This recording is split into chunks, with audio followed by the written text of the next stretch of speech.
Les vraies voix Sud Radio, 17h-19h, Philippe Rossi. Les vraies voix sur Sud Radio, ce soir c'est Chloé Nabédian qui est avec nous, journaliste climat à France Télévisions, Philippe Bilger, notre magistrat honoraire, on a un psy également, il s'appelle Jean Dorido, et voici tout de suite le premier débat des vraies voix. Les vraies voix Sud Radio. Aujourd'hui, je crois que tout va bien en France. Il fait beau depuis que Macron est président. Oui, il fait beau pour Macron en ce moment puisqu'il a pris 3 points. Macron, il est à 41. Il est à 41, il était à 38 il y a quelques jours et à la même époque, François Hollande était à 27% et Sarkozy à 32%. Et oui, il annonce des mauvaises nouvelles, mais il n'avait pas la chance d'avoir la Covid-19. Oui, c'est vrai. Quel cap, quelle stratégie donc? Emmanuel Macron va prendre la parole demain soir à suivre en direct à partir de 20h sur Sud Radio. Le chef de l'État n'annoncera pas de déconfinement, c'est à peu près sûr, mais la poursuite du confinement avec des allègements sanitaires. Les commerces donc pourraient rouvrir dès le 1er décembre. Les bars et les restaurants devraient rester fermés. Les attestations de déplacement auront toujours cours. Quant aux fêtes de Noël, on en parle à l'instant, on en saura plus dans quelques semaines. Pas de déconfinement alors que la circulation du virus ralentit, mais la poursuite du confinement. Vous votez sur les réseaux sociaux. Que souhaitez-vous pour demain? Un déconfinement total, progressif ou la poursuite du confinement? C'est clair. Vous votez pour un déconfinement total à 97%. Puis on vous comprend, c'est vrai que c'est compliqué ce confinement. Est-ce que Macron prend la bonne décision? Tiens, Jean Dorido, selon vous, en allégeant le confinement et surtout en ne prononçant pas le mot de déconfinement? Je pense que c'est une grave erreur parce que la vague psychosociale est déjà là. Les dépressions, les cas de dépression explosent. Ouais. Les suicides chez les jeunes explosent. Les violences familiales, on en parlait, explosent. Les Français vont extrêmement mal psychologiquement. Et je trouve ça vraiment... Alors manifestement, sa cote de popularité est bonne, donc je peux comprendre qu'ils se disent on ne change rien. Maintenant, je trouve que ça ne manque pas de sel quand même, le fait de ne pas prononcer le mot déconfinement quand on pense que notre Premier ministre actuel était Monsieur Déconfinement au mois de mai et que rien n'a été... Déconfinement raté. Oui, merci de le rappeler, Philippe. J'osais pas tirer sur une ambulance. C'est vraiment une incompétence crasse. C'est-à-dire que rien n'a été fait sur la politique, notamment de tests massifs qui est nécessaire. J'espère, si au moins le pendant, le point positif, s'il ne parle pas de déconfinement demain soir, j'espère que notre président dira ce qu'il prévoit de faire pour une politique de tests massive. C'est notamment Catherine Hill et d'autres épidémiologistes qui rappellent qu'on devrait faire 30 millions de tests par semaine pour s'en sortir. Rien n'est dit pour le moment là-dessus et c'est ça qui est angoissant parce que si on est avec des bricoleurs qui ne savent qu'enfermer les gens pour gérer une crise sanitaire, on est très très mal parti. Alors rappelons qu'il y a encore quand même 4000 personnes en réanimation et plus de 350 décès. Non mais il faut le dire quand même. Et puis Philippe, Jean, il faut distinguer deux ordres. Je comprends totalement nos auditeurs qui disent on souhaiterait un déconfinement total. Mais il faut bien comprendre que d'abord le Premier ministre Jean a rappelé, c'est si rare, une contrition qu'il faut la saluer. Il avait dit on a été maladroit dans le premier déconfinement. Il a été trop brutal. Et deuxième élément, on n'imagine pas, après cette déconvenue, qu'il y ait un déconfinement aussi total qu'on souhaiterait. Il faut procéder par étapes. Je sais que ça n'est pas populaire. Probablement nos auditeurs vont être très largement contre. Mais je crois que le gouvernement n'a pas d'autre choix. Ouais. Chloé Nabédian, qu'est-ce que vous en pensez? Satisfaite de ce qui va être annoncé demain? On sait que ce sera un confinement version allégée. Pas question d'être déconfiné. D'ailleurs, il faudra toujours faire des attestations pour sortir. Chloé. Oui, alors moi je comprends et je suis la première à vouloir effectivement un déconfinement total. Après, effectivement, quand on voit ce qui s'est passé après notre tout premier déconfinement et qu'on a vu des conséquences aujourd'hui, je préfère aujourd'hui qu'il se passe ce déconfinement, du coup, mais cet allègement du confinement progressif pour essayer de limiter au maximum les choses et surtout l'arrivée peut-être une potentielle troisième vague. On voit que les vaccins sont en train d'arriver pour probablement le premier trimestre 2021 et ça, c'est l'espoir justement qu'on pourra vraiment avoir un déconfinement total finalement plus rapidement qu'on pouvait le suggérer. S'il n'y a pas de troisième vague comme on nous promet en mars, alors là on n'est pas sorti de l'auberge. Jean. Il faut quand même rappeler que là on est quand même en plein biais cognitif. C'est-à-dire que là tout le monde, si vous voulez, tombe dans le panneau de croire uniquement ce qui se voit. Pour rappel quand même, Taïwan, nombre de morts du Covid-19, ils sont à 100 km de Wuhan, nombre de morts de Covid-19, 107.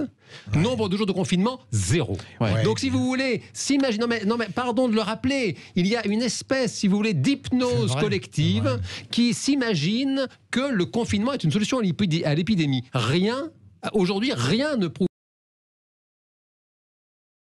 la chloroquine, qu'il faut des groupes contrôle. Quand on veut faire des hypothèses scientifiques, on regarde ce qui se passe dans un groupe expérimental que l'on compare à un groupe contrôle. On n'a pas de groupe contrôle pour le confinement. Les seuls groupes contrôle qu'on a, c'est les pays qui n'ont pas confiné. Les pays qui n'ont pas confiné aujourd'hui ont moins de morts que la France qui a confiné. Donc il faut quand même se souvenir qu'on est dans une espèce de toute puissance en disant, vous avez vu, c'est bien, on est vraiment dans la croyance, la pensée magique. On fait quelque chose qui n'a aucun rapport avec la vie de l'épidémie qui manifestement suit sa vie. Je vous rappelle que dans les eaux usées de Paris, on distingue les traces de virus dans les eaux usées avant même que n'apparaissent les symptômes.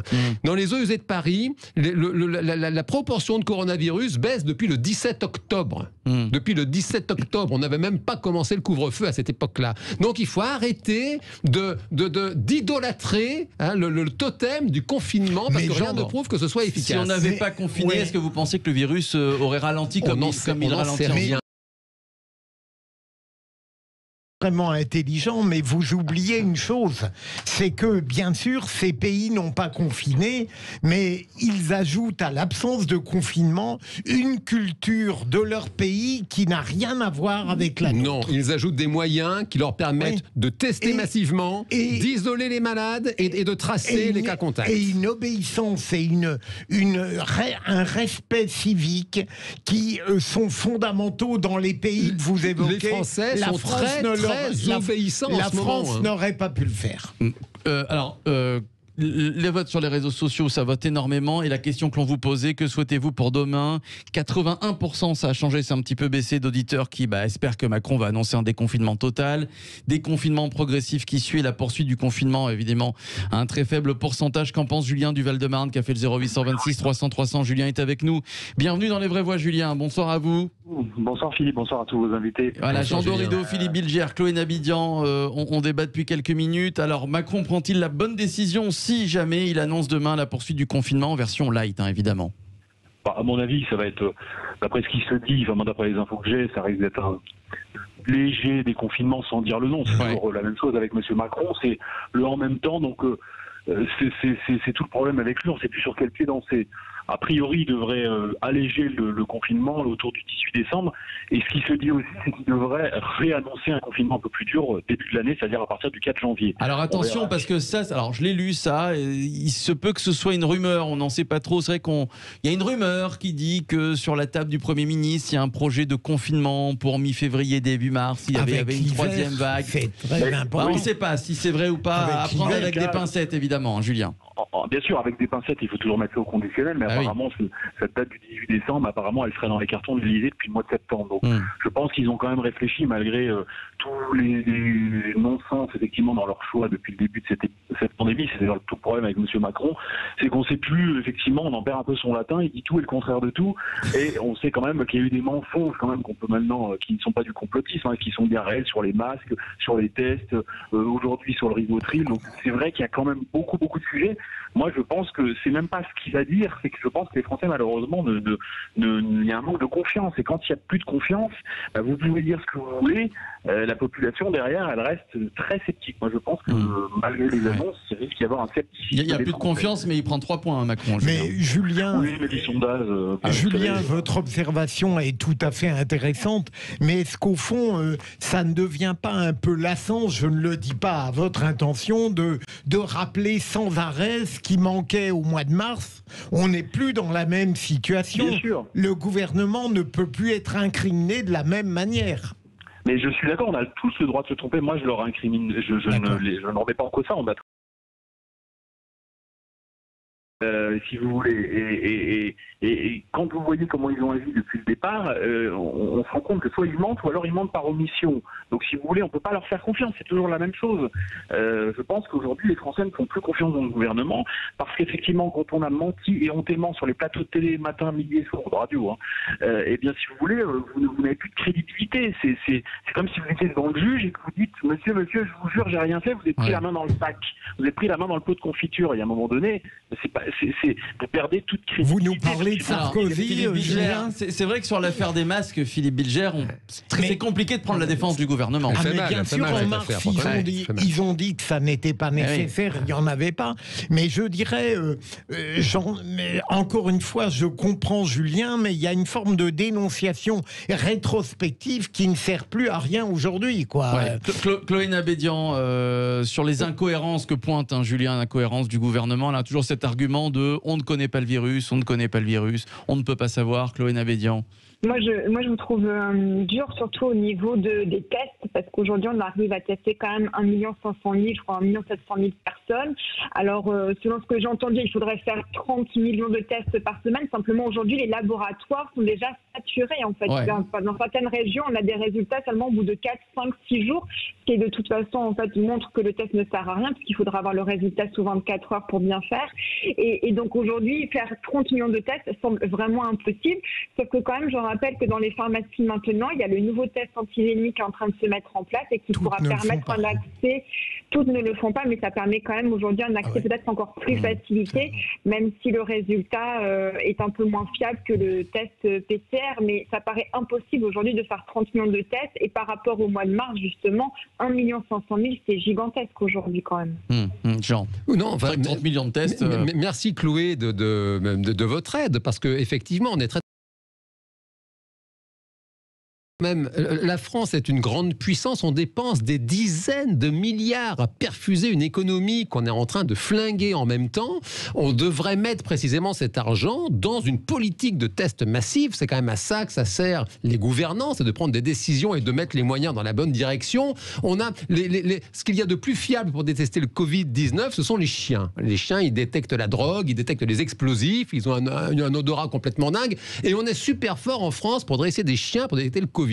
Qu'est-ce qu'on attend pour mettre massivement des brigades canines? Non, mais est-ce qu'on a au moins commencé, Chloé, des brigades canines pour voir si vous avez le Covid? Mais je préférais devant les administrations un chien avec un agent de sécurité qui dit « Ah, monsieur, attention, là, le chien, il réagit. Allez vite vous faire tester. Là, moi, je vous laisse pas rentrer tant que vous n'avez pas un test négatif. » Ce serait chez eux qui n'ont même plus le droit de travailler. Mais enfin, on ferait une vie de chien. Oui, ce serait une vie de chien. On n'a pas le même confinement. Non, on n'a pas le même confinement déjà que le premier. On peut quand même sortir aujourd'hui. Je ne sais pas si vous voyez dans la rue à côté. C'est vrai qu'on vit mieux que le premier quand même. Du premier confinement, vous parlez pour vous, Chloé Nabédian. Oui, c'est vrai qu'il y a les restaurateurs et les commerçants. J'ai tous les jours chez moi des étudiants qui sont bloqués chez eux, qui ne voient même plus de sens à leur existence à étudier, ils se demandent pourquoi ils font des études, et des seniors qui ne peuvent plus aller à la gym, qui ne peuvent plus aller nulle part, qui sont complètement en train de se dégrader, mais à vitesse grand V, et tout le monde n'a pas la chance d'être une personne active, voilà, comme vous, comme nous, là, autour de ce micro, et c'est important de penser à ces personnes-là qui sont les plus faibles et qui, effectivement, on ne les entend pas, donc on a l'impression que tout va bien, et c'est pas le cas. Allez, on va poursuivre les débats dans un instant, et notre deuxième débat, voilà, le deuxième débat des vraies voix qui arrive. Un délit d'écocide va être créé, jusqu'à 10 ans de prison, écoutez bien, et 4,5 millions d'euros d'amende pour ceux qui... ou pas. Est-ce que c'est une mesure gadget? Tiens, c'est la question que l'on vous pose sur les réseaux sociaux.